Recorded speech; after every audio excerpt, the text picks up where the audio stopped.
ગુજરાતને દેશનો સૌથી વિશાળ દરિયા કિનારો મળ્યો છે। આ દરિયાઈ માર્ગ ક્યારેક નશાનો કારોબાર ઝડપાઈ ચૂક્યો છે। આ ઘટના ગઈકાલે સામે આવી છે। આ ઘટનાને કારણે ગુજરાતમાં મોતનો સામાન ઘુસાડવાનો કારસો નિષ્ફળ રહ્યો છે।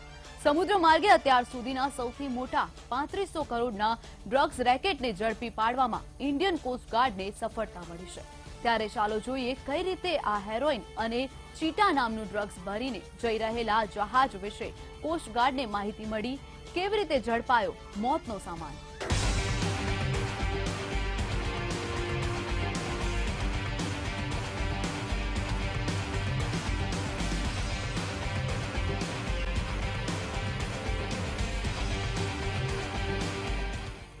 ટીવી સ્ક્રીન પર જોવા મળતા આ તમામ દ્રશ્યો પોરબંદરથી 210 માઇલ દૂર જોવા મળ્યા હતા।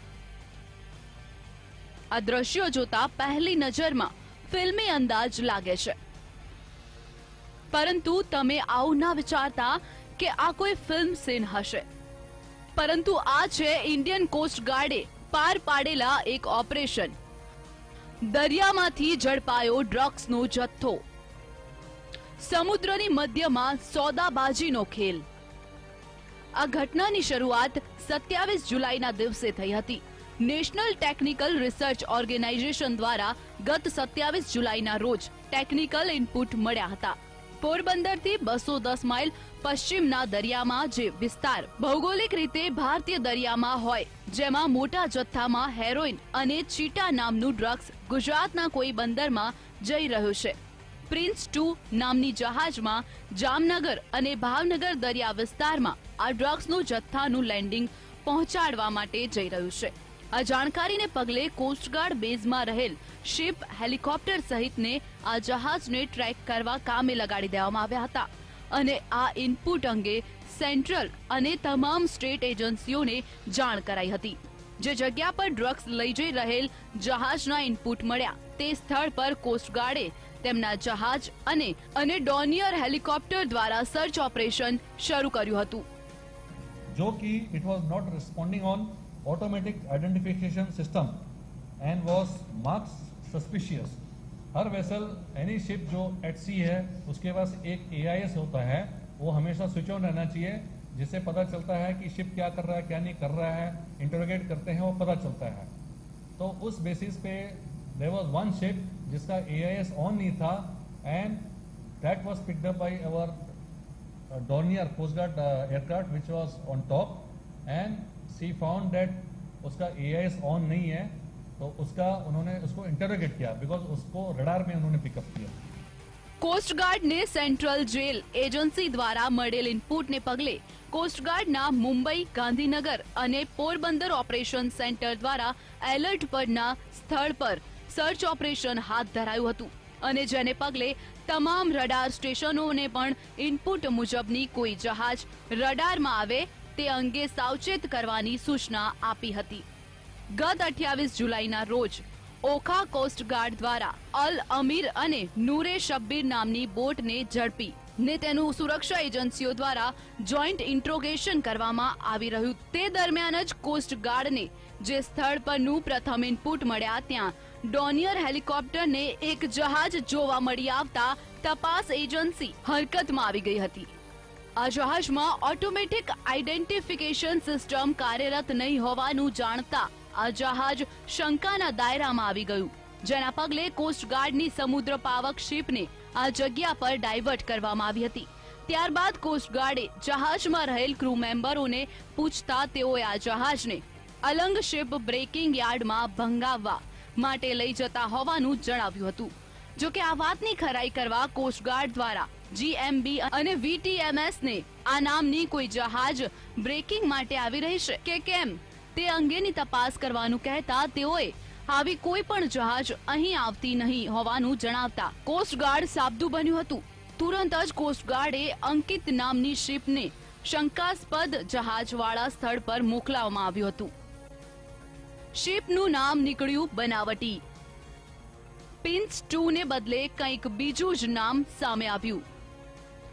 કોસ્ટગાર્ડની સમુદ્ર પાવક અને અંકિત શિપે શંકાસ્પદ હેનરી નામના જહાજના ક્રૂ મેમ્બરની સઘન પૂછપરછ કરતા તેઓએ પોતાના જહાજની ઓળખ પ્રિન્સ 2 આપી હતી, પરંતુ કોસ્ટગાર્ડ દ્વારા આ અંગે તપાસ કરાતા આ જહાજ મરીન ટ્રાફિકની વેબસાઇટ પર અલ સાદિક નામે પણ સેલિંગ કરતી હોવાનું જાણવા મળ્યું હતું, પરંતુ હકીકતે આ જહાજ પનામા દેશમાં હેનરી નામે જ રજીસ્ટર થયેલું હોવાનું તપાસમાં સામે આવ્યું હતું। આવી ખોટી આઈડેન્ટિટી ધરાવતી હોવાની અને ભાવનગર બંદરોનો પણ કોઈ કોલ નહીં મળી આવતા સમુદ્ર પાવકે આ જહાજ અને તેના ક્રૂ મેમ્બરોને ગત 29 જુલાઈના રોજ બંધક બનાવી પોરબંદર કિનારા પર લાવવા તજવીજ હાથ ધરી હતી। શંકાસ્પદ શિપ ઝડપાતા પોલીસ અને કોસ્ટગાર્ડ સાવધાન બની ગયા હતા।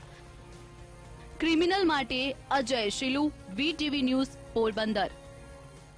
પોરબંદર કોસ્ટગાર્ડ દ્વારા બંધક બનાવાયેલા શંકાસ્પદ હેનરી જહાજના ક્રૂ મેમ્બરો શા માટે આપી રહ્યા હતા ગોળ ગોળ જવાબો, અને ક્રૂ મેમ્બરો ક્યાંના છે, અને શંકાસ્પદ જહાજમાંથી કોસ્ટગાર્ડે કઈ રીતે ઝડપી પાડ્યું કરોડો રૂપિયાનું ડ્રગ્સ કે જેણે દેશની તમામ સુરક્ષા એજન્સીઓની કરી દીધી દોડતી। જુઓ અમારો આ બીજો પાર્ટ, ડ્રગ્સના કોણ છે સોદાગરો।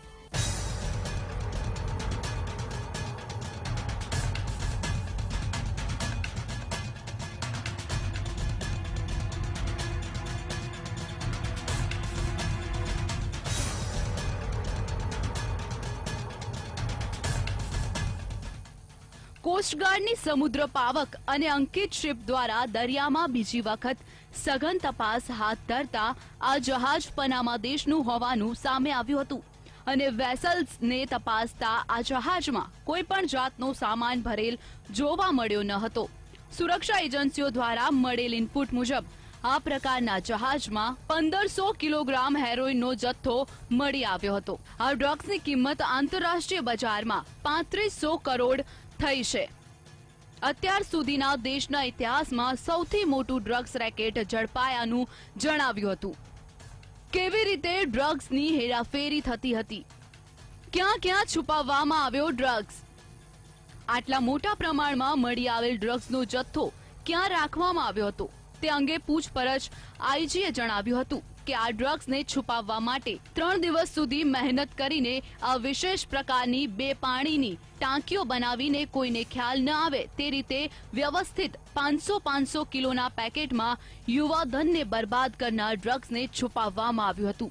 આ સિવાયનું 500 કિલો ડ્રગ્સને જહાજની રેલિંગના પાઇપને કટિંગ કરી વ્યવસ્થિત રીતે કોઈને શંકા ન જાય તે રીતે ડ્રગ્સને છુપાવવામાં આવ્યું હતું। ઝડપાયેલા જહાજમાંથી ભારતમાં પ્રતિબંધિત થોરિયા સેટેલાઇટ ફોન કોલ લોગ મળી આવ્યા હતા। આ તમામ વાતમાં સૌથી મહત્વની વાત તો એ સામે આવી કે આ બોટમાં સવાર તમામ ક્રૂ મેમ્બરો ભારતીય જ હોવાનો સામે આવતા સુરક્ષા એજન્સીઓ પણ ચોંકી ઉઠી હતી। દેશના જ લોકો પૈસાની લાલચમાં દેશને બરબાદ કરી દેવાનો ખેલ કરતા હોવાનું સામે આવ્યું છે। ऐसे 500 किलो के 2 जगह पे उन्होंने रखे थे, और बाकी जो है अभी आपने शिप में देखा था, शिप के साइड में आपका रेलिंग है मोटी मोटी, उसके अंदर उन्होंने काट के उसके अंदर उन्होंने पैकेट रखे हैं। पैकेट बड़ी अच्छी तरह पैकेट सील किए हैं, जैसे जनरली हर कंसाइनमेंट जब तक आज तक जितने भी पकड़े गए हैं, जो भी कोस्ट गार्ड ने पकड़े इन द पास्ट ऑल्सो, इसी तरह की पैकिंग होती है। And this is what has been confirmed that is the packing has been done very nicely. ઝડપાયેલા ક્રૂ મેમ્બરોની કહાની। કોસ્ટગાર્ડ સહિતની સુરક્ષા એજન્સીઓ દ્વારા કરાયેલ પ્રાથમિક પૂછપરછમાં અનેક ચોંકાવનારી હકીકતો પણ સામે આવી છે, જેમ કે બંધક બનાવાયેલા તમામ ક્રૂ મેમ્બરો દ્વારા ભારત સહિત અન્ય દેશોના લોકો સાથે પણ વાતચીત થયાનું કોલ લોગ પરથી જાણકારી રહી છે। તો આ તમામ ડ્રગ્સનો જથ્થો કઈ જગ્યા પરથી લોન્ડરિંગ થયો તે અંગેની પૂછપરછ ક્રૂ મેમ્બરો દ્વારા એવું જણાવવામાં આવ્યું હતું કે પાકિસ્તાન સરહદ પર આવેલા ઈરાનના ચાબહાર બંદર નજીકથી આ જથ્થો લોડ કરવામાં આવ્યો હતો। તો આ વેસલ્સમાં જે ક્રૂ મેમ્બરો છે તે તમામ યુપી, બિહાર અને હિમાચલ પ્રદેશના રહેવાસી હોવાનું પ્રાથમિક તપાસમાં બહાર આવ્યું હતું। सर मोस्टली जो उन्होंने बताया है अभी तक आधार कार्ड वगैरह पता नहीं मिला है, बट आई थिंक जो उन्होंने बोला है सब यूपी के, यूपी, कलकत्ता, बिहार के हैं। पर अभी जब इनका आधार कार्ड वगैरह सब मिलेगा, इनका जो है पूरा डॉक्यूमेंट्स चेक होंगे, तब इट विल बी असेंट। દેશના યુવાધનને બરબાદ કરી દેવાનો કારસો કોણે ઘડ્યો? કોણ છે દરિયા પાર ડ્રગ્સના સોદાગર? ગુજરાતમાં કોણ છે મોતના સામાનના સોદાગર? આ સમગ્ર ડ્રગ્સનો મોટો જથ્થો જે દેશની સરહદ પર લેન્ડિંગ કરવામાં આવ્યો છે તે આતંકી પ્રવૃત્તિઓ તેમજ ડ્રગ્સના સ્મગલિંગ માટે જાણીતા પાકિસ્તાનનો ભારતીય યુવાધનને આ ડ્રગ્સના ખપ્પરમાં હોમવાનો કોઈ કારસો ઘડવામાં આવ્યો છે કે કેમ, તેમજ આ સુરક્ષા એજન્સીઓ માટે સૌથી મોટો તપાસનો વિષય પણ એ છે કે ભારત કે ગુજરાતમાં આ મોતના સામાનના સોદાગર કોણ છે તેને લઈને પણ અનેક સવાલો ઉઠી રહ્યા છે। ત્યારે આગામી દિવસોમાં સુરક્ષા એજન્સીઓની તપાસમાં અનેક મોટા ધડાકાઓ થવાની પૂરી સંભાવના જોવા મળી રહી છે। 2 વર્ષ પહેલા 600 કરોડનું ડ્રગ્સ ઝડપાયું। 2 વર્ષ પૂર્વે ઇન્ડિયન નેવી અને કોસ્ટગાર્ડે જોઈન્ટ ઓપરેશન કરીને 8 પાકિસ્તાની શખ્સોને 200 કિલો હેરોઇન ડ્રગ્સ સાથે ઝડપી પાડ્યા હતા, જેની આંતરરાષ્ટ્રીય કિંમત જે તે સમયે 600 કરોડ જેટલી થતી હતી। પોરબંદરના દરિયામાંથી બીજી વખત ડ્રગ્સનો જથ્થો ઝડપાયો છે। Ajay Shilu, VTV news, Porbandar. પોરબંદરના દરિયામાંથી ઝડપાયેલા 3500 કરોડના ડ્રગ્સ રેકેટની સંડોવણી કોની સાથે છે તે એક મોટો સવાલ છે। કરોડો રૂપિયાનું ડ્રગ્સ ગુજરાતમાં કોણ ઘુસાડવા માંગતું હતું? કોણે ગુજરાતના યુવા ધનને બરબાદ કરી દેવાનો પ્લાન ઘડ્યો હતો? આ તમામ સવાલોના જવાબ જોઈએ આ રિપોર્ટમાં।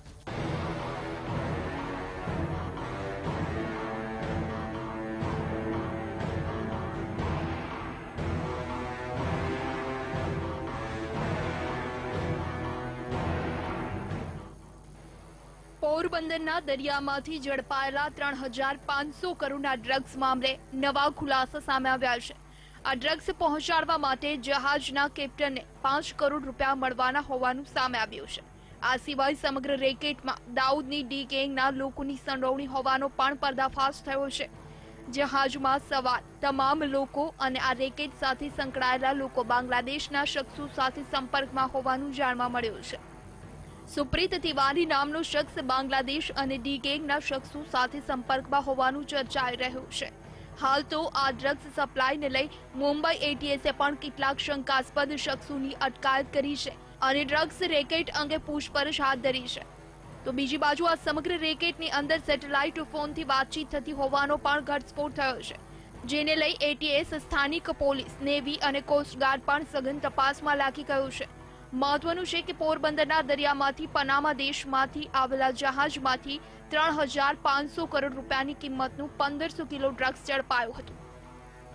આઈબીના એલર્ટ બાદ કોસ્ટગાર્ડ દરિયામાં સર્ચ ઓપરેશન કરી આ જહાજોને ઝડપી પાડ્યું હતું અને સૌથી મોટા ડ્રગ્સ હેરાફેરીના રેકેટનો પર્દાફાશ કર્યો હતો। ડ્રગ્સનું કનેક્શન કોની સાથે? પોરબંદર ડ્રગ્સ હેરાફેરીમાં ડી ગેંગનું કનેક્શન। ડ્રગ્સ હેરાફેરી મામલે આવ્યો નવો વળાંક। ડ્રગ્સ પહોંચાડવા માટે કેપ્ટનને મળવાના હતા રૂપિયા। જહાજના કેપ્ટનને મળવાના હતા 5 કરોડ રૂપિયા। દાઉદ ગેંગના સાગરીતોની પણ સંડોવણી। જહાજમાં સવાર લોકો સેટેલાઇટ ફોનથી કરતા વાત। બાંગ્લાદેશના શખ્સો સાથે હતું સંપર્ક। સુપ્રીત તિવારી નામનો શખ્સ કરતો હતો સંપર્ક। મુંબઈ એટીએસે પણ કેટલાક શંકાસ્પદોની કરી અટકાયત। ડ્રગ્સ હેરાફેરીમાં કુલ 8 લોકોની કરાઈ છે ધરપકડ। ઝડપાયેલા 8 લોકો બિહાર અને યુપીના રહેવાસી। પોરબંદરના દરિયામાંથી ઝડપાયેલા ડ્રગ્સ મામલે એટીએસ, સ્થાનિક પોલીસ, કોસ્ટગાર્ડ અને દેશની બીજી અનેક તપાસ એજન્સી ધંધે લાગી ગઈ છે। આગામી દિવસોમાં વધુ વિગત સામે આવે તેવી શક્યતા છે। ક્રિમિનલ માટે અજય શિલુ, વીટીવી ન્યૂઝ, પોરબંદર।